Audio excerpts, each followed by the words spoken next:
Well, I'll give you a little update on the boat, painting the pig, I call it. So I decided, because the boat just looks so rough. I've done all the inside. You saw all the fiberglass work I did. That was a lot of work, but it's beneath the surface. No one really sees it. It's starting to rain. And the outside was just peppered with repairs. You saw the repair I had to do on the underneath of the boat, which kind of triggered a repaint. So I've again bit off more than I could chew a little bit, but a couple of tips here. This paint, Endura, they're based out of, you can see it backwards, but it's called Endura paint. It's 2-part paint, incredibly tough, good for boats. I think they use it for cars as well. Based out of Cloverdale, and really helpful people. You can pick any color you want. The trick is you have to do it in very hot weather, which we've been having apart from today, and it needs about 7 days to cure, so it's a very slow cure. Now, I've done this with a paintbrush. We thinned the heck out of it, so it usually calls for 1 part A, 1 part B.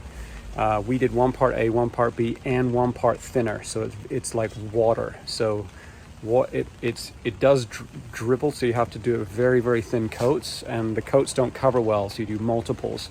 If you do thick coats, which I did to the underside, it doesn't really matter because no one's going to really see that. It's just, it's under the water. And so I did 1 thick coat on there with no thinner, and there's a few runs, but it doesn't really matter. But on the top half of the boat, you can see this there. If you get close, you'll see the brush marks. But from a distance, you can't really see them.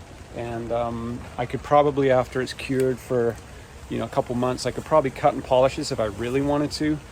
But the inside of the boat's still not pretty.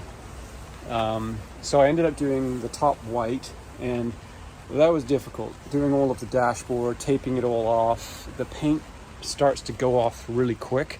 So if when you're doing latex on a wall, if you want to go ahead and then do a little touch up, it never shows up. But if you do a touch up with this on a coat, it shows up like a sore thumb. So it is quite high pressure because you got to go. But I put 3 coats of paint on the inside, and I think 3 coats on the outside, and 1 thick coat on the underside. And I've got 1 more coat to do here, but the weather is temperamental right now, so I've got to wait. But under here you've got lots of shadows, but you can see brush streaks in there. But from a distance, it looks a lot better than it used to. This was like a creamy, covered in repairs, and the underneath was a creamy white that was just looking ugly. So again, a bit more work than I bargained for. And now what I'm doing is cutting bits of, it's kind of like a teak equivalent. We use it lots on decks. It's called Batu. It's cheaper than teak, but it's the same properties. So I'm going to cut these strips because I always walk on here to hook up to the anchor, and it's just really hard on the deck. So doing a few little things like that, then I'll have to put all of the clasps back on. But the back was really ugly. It took a lot of filler because this used to be an inboard, so the repair work on the back was pretty ugly. But it's not amazing, but it's still way better than it used to be. So should look a little more respectable on the water.